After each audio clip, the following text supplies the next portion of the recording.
Hi there, I'm Susan Thomas. Welcome to the LifeUpright Wellness Workshop. Today we'll be talking about your immunity.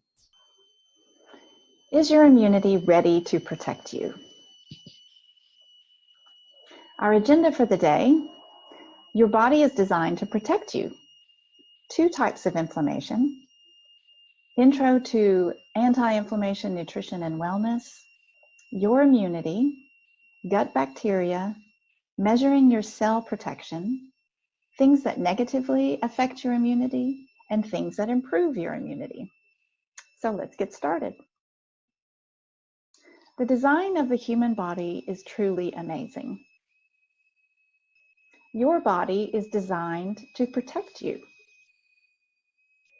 You have a powerful internal system that fights viral and bacterial infections naturally. Any injury you get, like a virus infection, will cause an initial inflammatory response, alerting your immune system that you're under attack.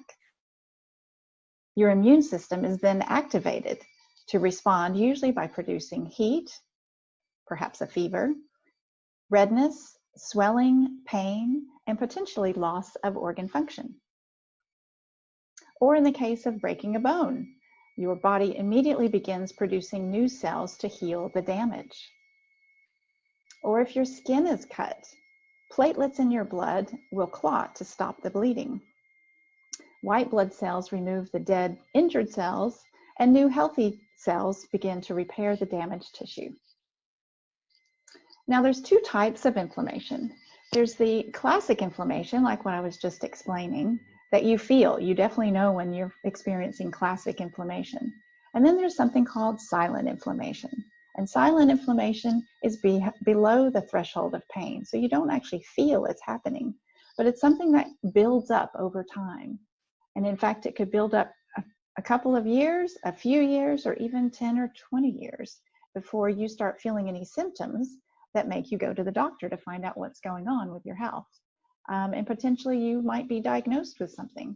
So say it's heart disease, perhaps that buildup has been plaque in your arteries, or perhaps it's diabetes and you've been having sugar control problems. So this is something that's built up over a period of time, and then suddenly your wellness is taken down and you find out that you have a diagnosis. So it's that silent inflammation is the second type of inflammation. LifeUpright Wellness. I specialize in anti-inflammation nutrition and wellness. A couple of years ago, the New Zealand Listener magazine ran an article, as well as the Time magazine did in 2004, all about the secret killer. And they were talking about this silent inflammation. And basically this inflammation being linked to heart disease, cancers, Alzheimer's, diabetes, obesity, and many, many other chronic diseases. Today we're talking about your immune system.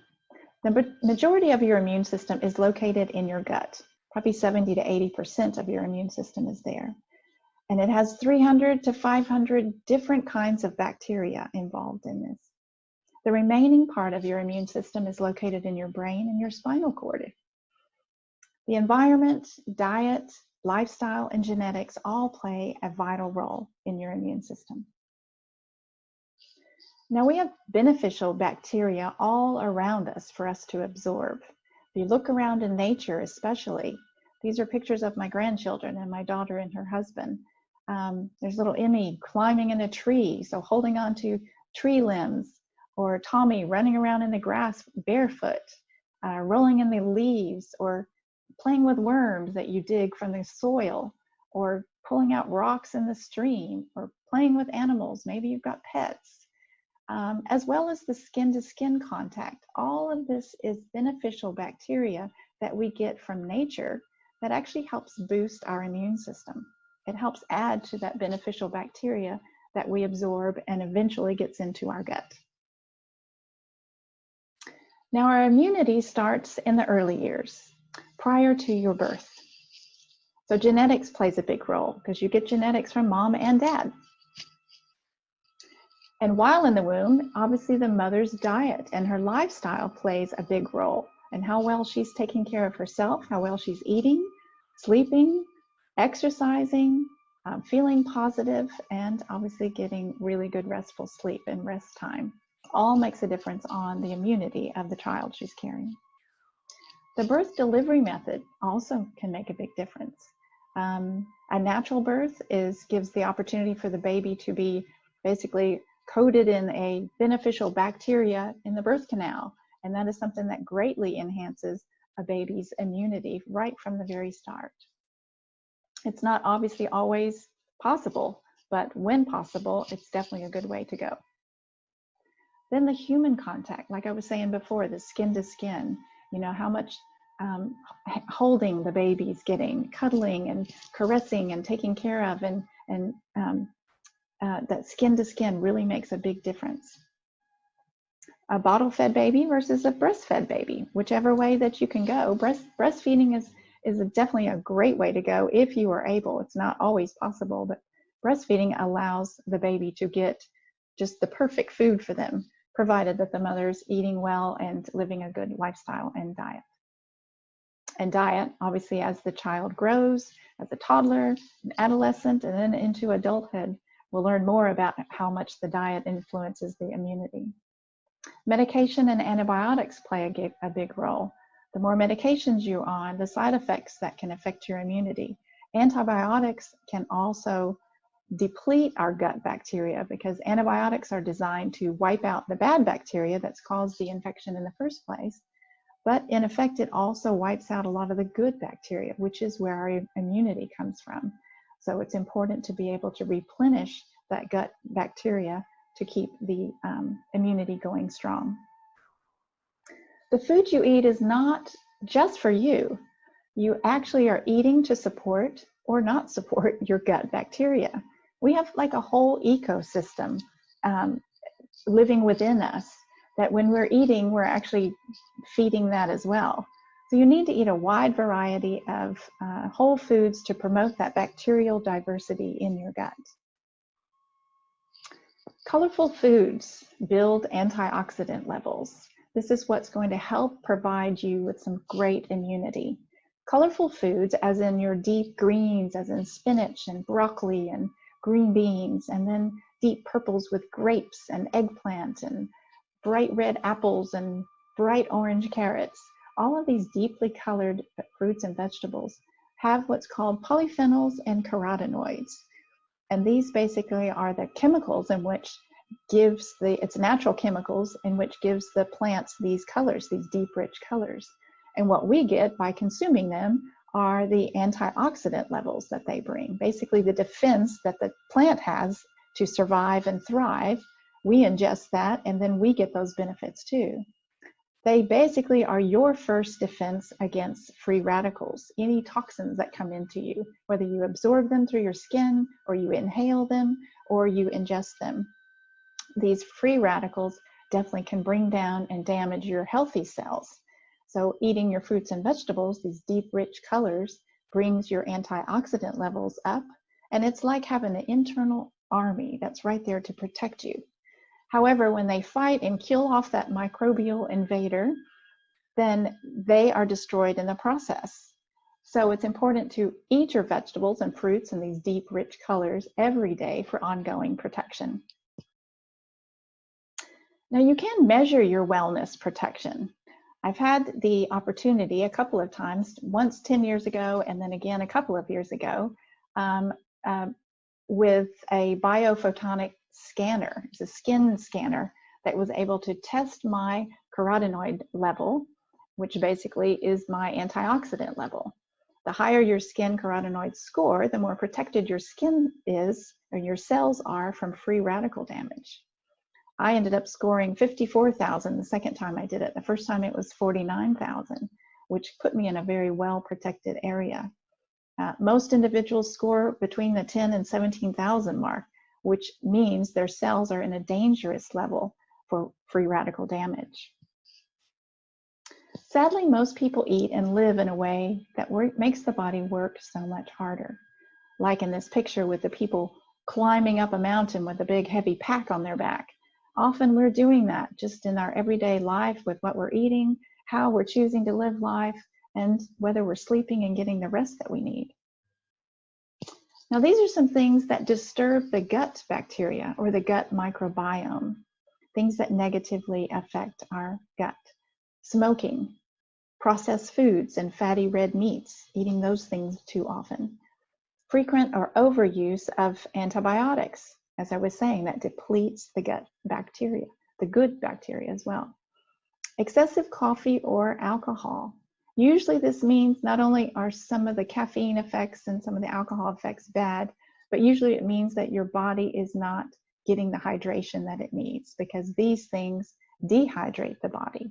So perhaps we're not getting enough water consumption if we're having too much of these things.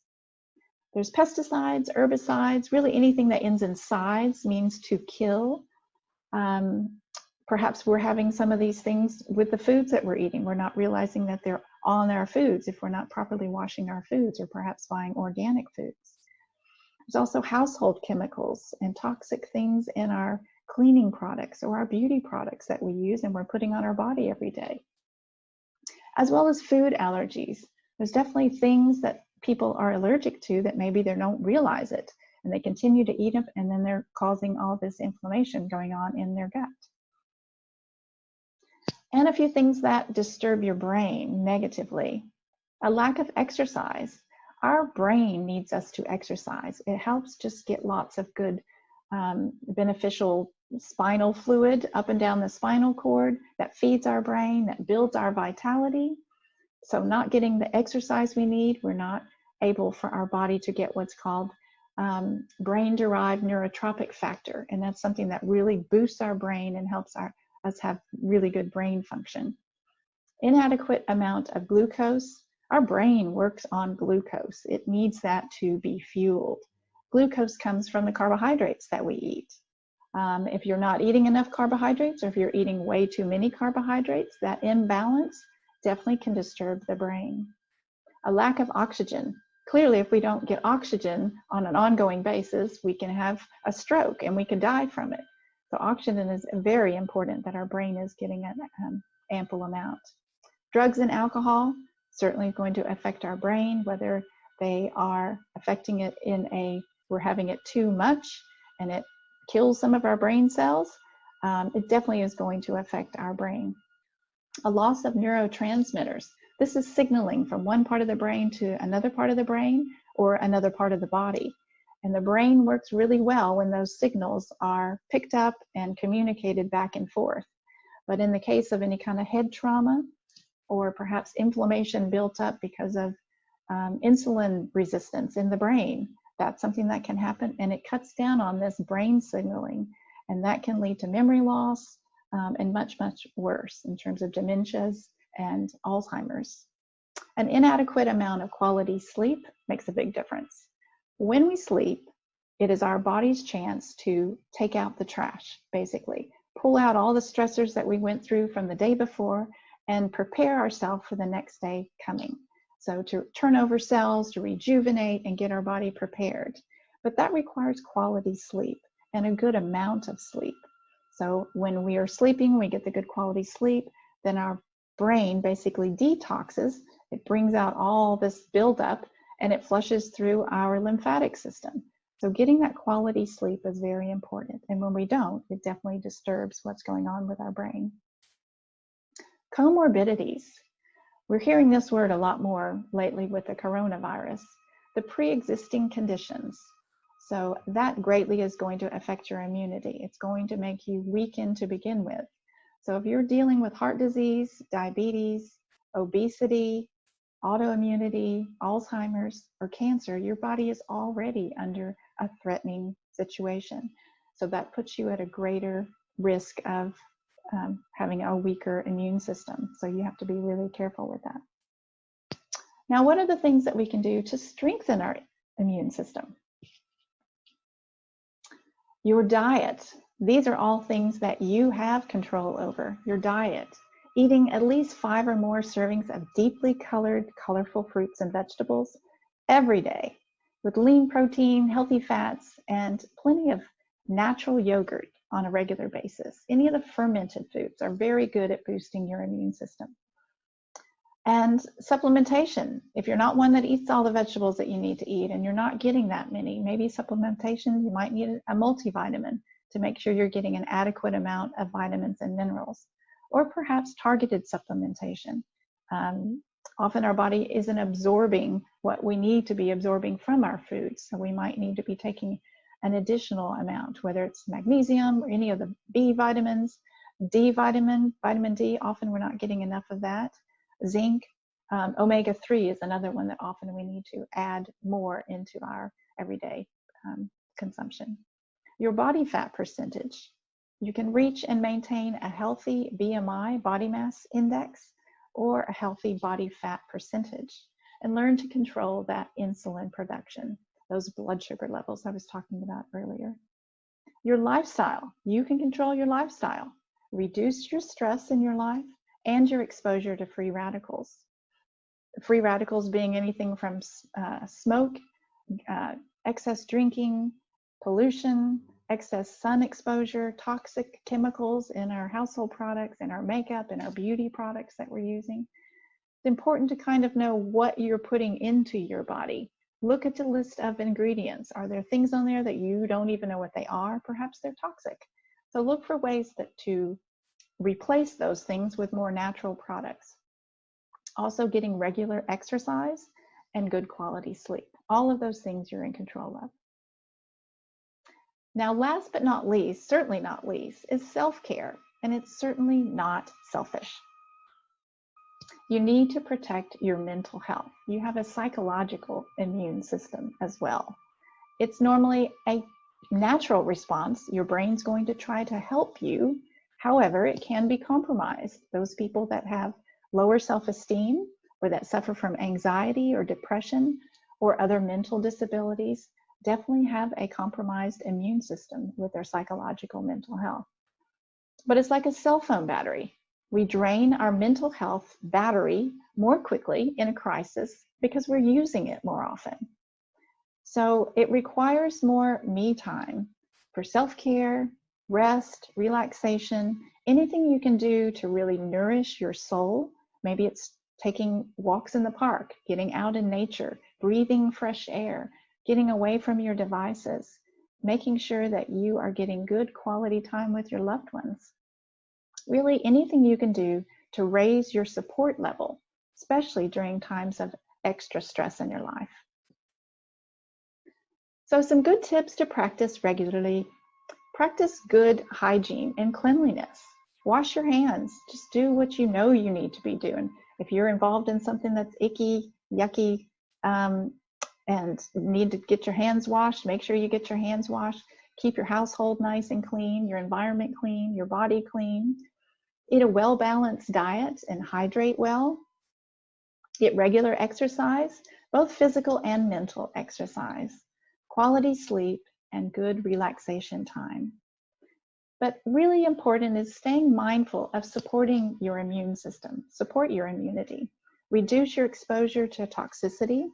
Choose natural remedies and products whenever possible, and especially listen to your body. As I said before, your body is amazing and it's wanting to protect you. So learn to work with your body and not against your body. So what's going to be your plan going forward? I hope today's workshop has given you some things to think about, maybe some changes you'd like to change in your own life to help support your immune system. And think about those things to be proactive. Instead of sitting back and waiting for something to happen and then going into action mode, be proactive in your life. Set your goals and take on board some of these tips to be the best version of you and the best, healthiest version of you. So I'm Susan Thomas with LifeUpright Wellness, being proactive instead of reactive with your health. I offer one-on-one consultations with people. I help build a personalized nutrition plan for them and lifestyle with your food preference, convenience, and budget in mind. I also teach group classes at Next Gen Health and Lifestyle Club in Auckland, as well as these online nutrition and wellness workshops. I do this monthly. If you'd like to reach out to me, you can find me at lifeupright.com or at susan@lifeupright.com. And I'm on social media too, Facebook, Instagram, and Twitter as LifeUpright. Thank you for joining me today, and I hope you will join me for future workshops. Take care.